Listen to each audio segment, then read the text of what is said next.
Welcome, everyone, to this briefing brought to you by the Israel Defense and Security Forum, IDSF. In Hebrew, our name is Abitchonistim. IDSF is the leading Israeli organization advocating for strong national security to guide the state of Israel. Thank you, of course, to all of our viewers and supporters for tuning into this briefing. It is a great privilege to be joined by the founder and chairman of IDSF, Brigadier General Amir Avivi. General Avivi, thank you so much for joining us today. Thank you, Moshe.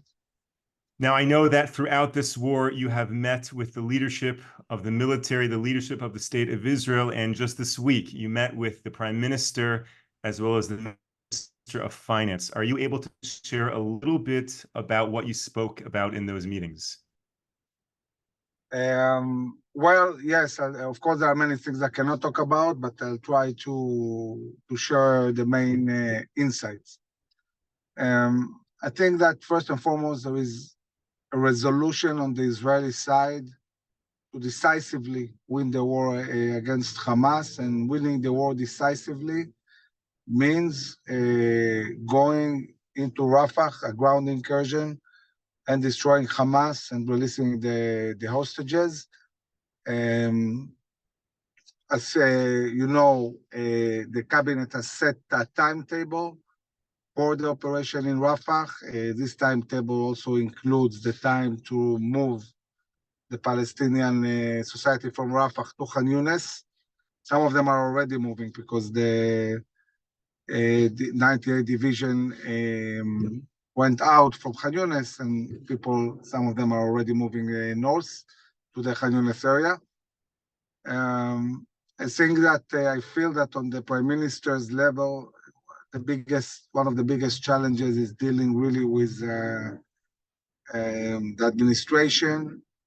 It seems that the administration would really like a ceasefire and to stop the war, but obviously stopping now the war is losing the war. Cannot lose the war. And it's a big challenge to really explain and convince that we need to go into Rafah and we need to win the war. What the army and the cabinet are doing is, at least on the what has to do with humanitarian aid, push as much humanitarian aid as possible into Gaza. This unfortunately also assists Hamas, but at least we're creating a reality where people cannot come and say people are starving or are not giving humanitarian aid. This is flowing into Gaza constantly. Another challenge talking about the administration is that the administration, and not only, there are many also groups in Israel that are trying to reverse the narrative. I mean, we know that this war has erupted because of the so-called peace process, because of Oslo, because of the disengagement, because of all these decisions we made that brought us to this terrible reality. It's amazing to see how, both on the administration level and also groups in Israel, are trying to reverse the narrative and say we're having a terrible war. Why? Because there is no Palestinian state. And therefore we need to withdraw. We need to create a Palestinian state and withdraw again from Gaza and from Judea and Samaria. And this is really terrible that people think like that, because it's completely disconnected from reality. And we have paid a very, very heavy price for the decisions we made in the past. But this is something that is being pushed. And in this sense, I think that IDSF, along with other organizations, we have a mission to really explain why exactly are we living in such terrible situation, how this connects to past decision, and what do we need to do for this not to happen again. And it's certainly not retreats, certainly not again kicking people out of their homes and everything that we did in the past. I can say about the Prime Minister that although obviously he's under huge pressure and dealing with the administration and also the pressure inside Israel and the burden of war is something very difficult. Each time we meet, we sit like for 2 hours, me and some of our generals. I'm not alone there. We have 2 other generals that participate as well. I find him very resolute, very strong, very clear-minded, humor. I think he's really showing a lot of strengths and analyzing things in a very, very logical way. I think that the experience, the ability to deal with the international community and the administration, this is his point of strength. I think the Prime Minister finds it harder to actually deal with inner issues and manage inside Israel everything, a lot of challenges. Among other things, is that he doesn't see things always the way the army sees them. For example, the Prime Minister understands that we must not enable people to go back north until we get all the hostages. Certainly not all of them.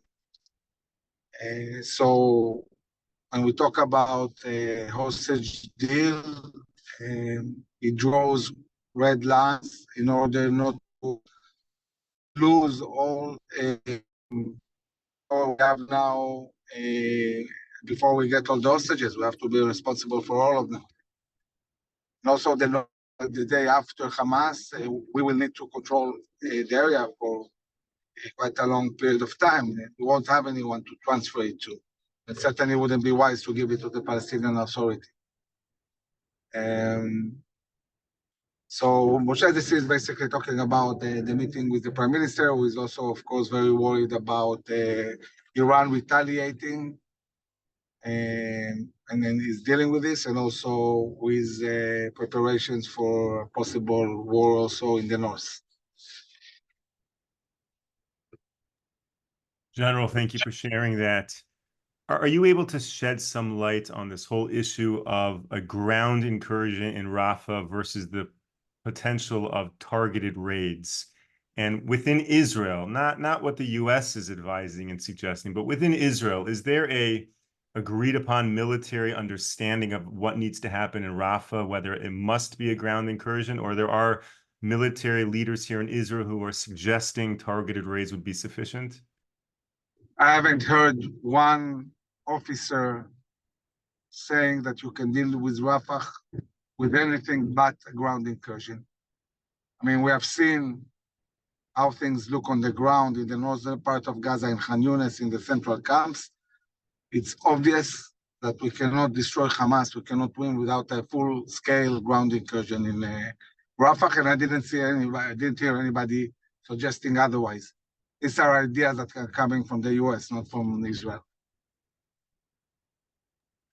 Thank you. It can't be any more clear than that. Thank you, of course, to all of our viewers for sending in their questions right now, who have previously sent in the questions. It's very valuable to us, allows us to really get your questions answered. Okay, General, in terms of moving the civilian population out of Rafah, how long does that take? Is that a quick operation, or we're looking at many, many weeks to months, which would potentially then delay the final stage of the war? I don't think it should take more than a week. Even a week is a lot. And they have to move 2-3 miles to Khan Yunis. So it should be very long. I think that when they will be told to move, many will move, but some will wait until they hear the tanks and artillery, and then they will move. Like it happened in all the other places in Gaza. The same happened in the north. There were people who moved only when really the ground incursion started, and there were many who moved before. Now they're more experienced. They understand what a ground incursion looks like and how dangerous it would be for people who will stay there. So I think that many will choose to move. In one of the most recent reports on an attempted deal with Hamas, they said that there were not 40 hostages available to be part of the deal. That was one of the reports that came out. Are you able to comment on what that means if Hamas can be taken seriously in terms of these numbers?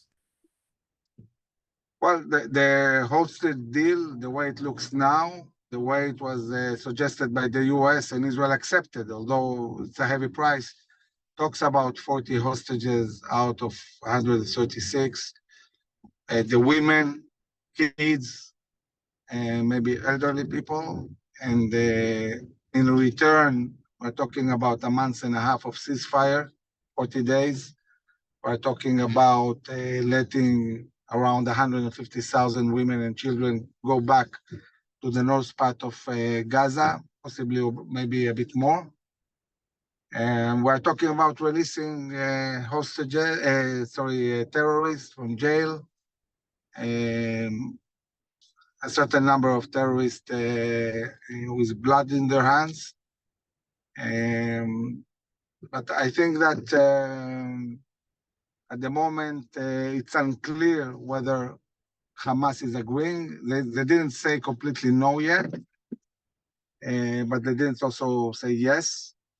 And I think that in the coming few days, we'll see where this is going. While the discussions are going on, Israel is preparing for the ground incursion.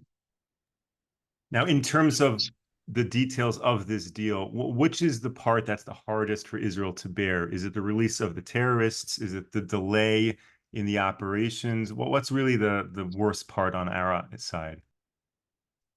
I think it's returning the people to the north, because this is the one tool we have to really pressure Hamas and the Palestinian society to surrender and stop the war and give all the weapons and so on. And certainly we're not going to let everybody go back without all the hostages. I mean, if Hamas would have said, we are willing to release all the hostages, all of them,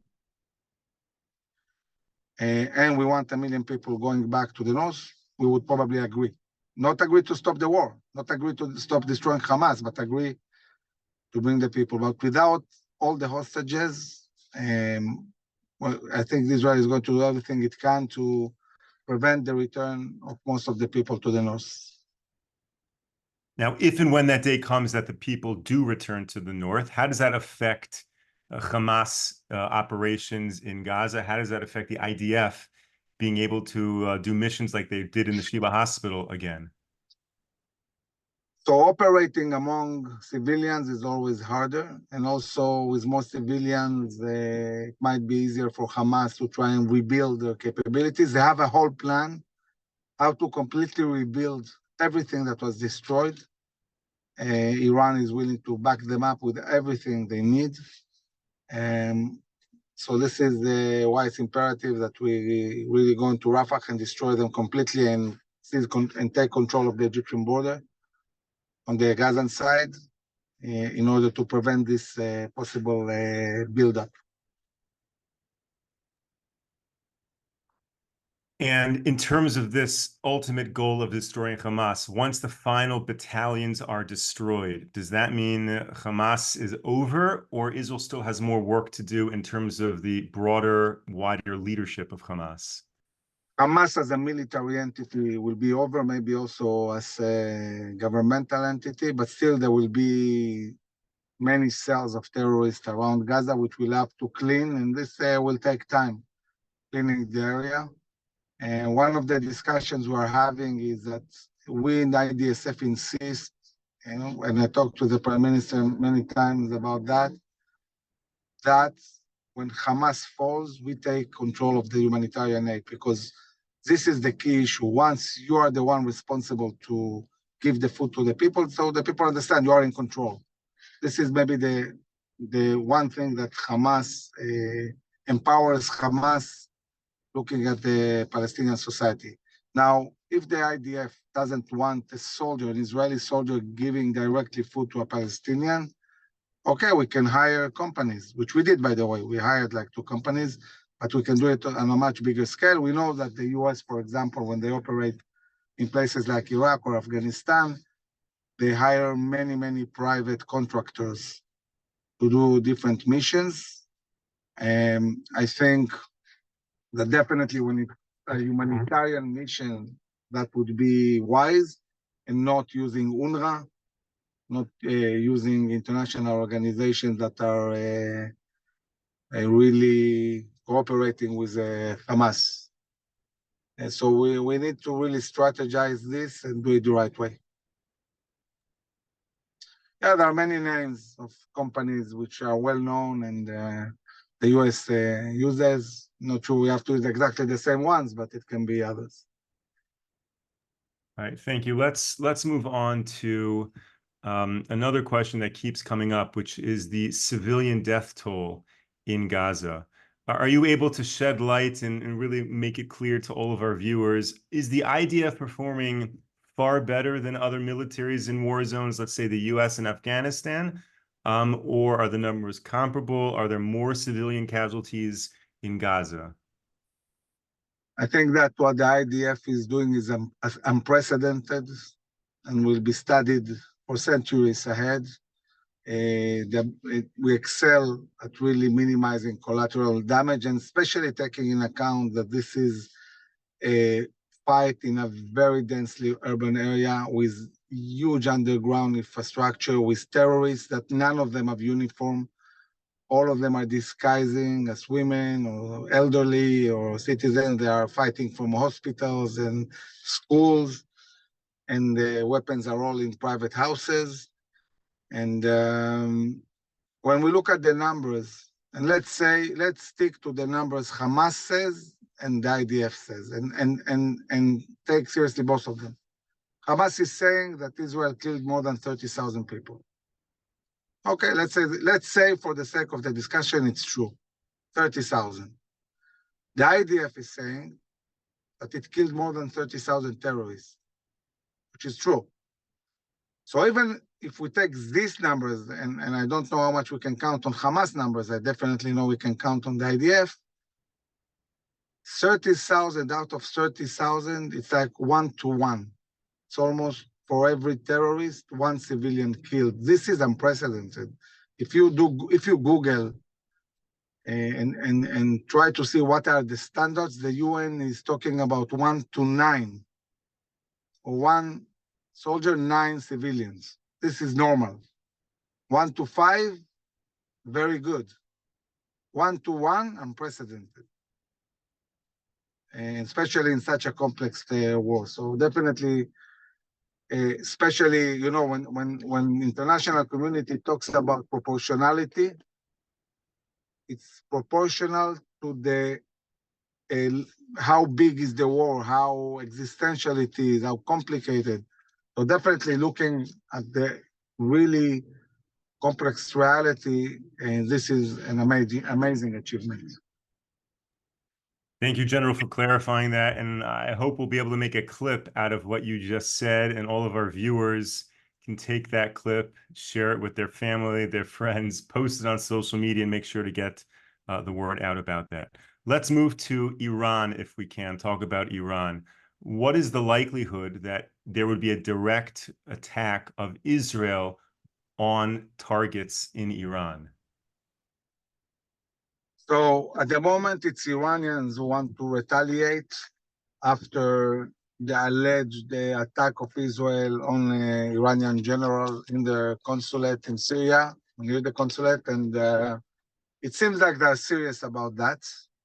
And from all the sources I have, Iran is definitely intending to retaliate. How? To what extent? From where?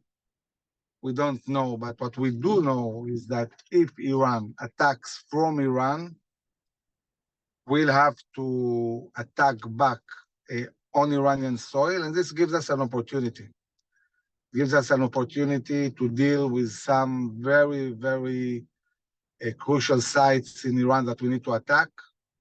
It's a good excuse, and maybe it's also an opportunity to have a change in the way the administration is looking at what's going on. administration is completely disregarding the fact that everything that is going on is Iran. The Houthis, the militias in Iraq, in Syria, Hezbollah, Hamas, it's all Iran. So bringing Iran to the center of attention and dealing with them can be an opportunity for us. So definitely the defense establishment is building operational ideas, how to deal with Iran if they shoot from Iran. Now, do you think the administration believes Iran is a threat to the West? They're not believing it's part of this war here in Israel, but are they worried at all about a retaliation on U.S. soil? Well, they should be. They should be, but I don't see them worried the way they should. Iran is a global threat. Iran wants global domination. Iran is building capabilities in South America. It's trying to control major strains. It's trying to seize control of the area of Morocco by weaponizing Algeria in order to control Gibraltar and the whole world trade.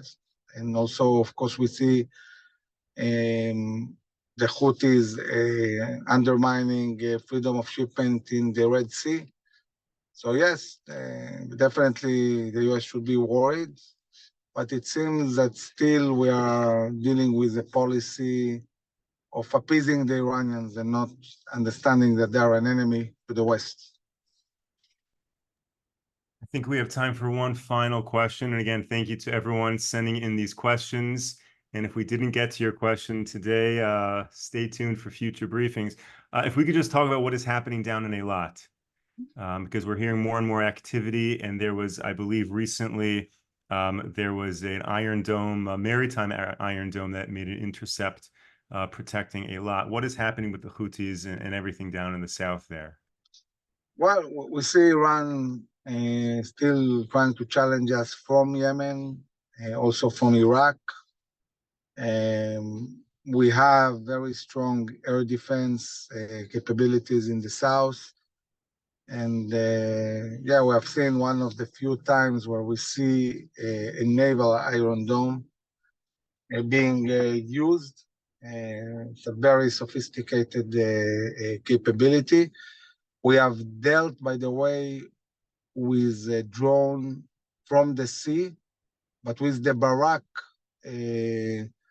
weapon and not Iron Dome.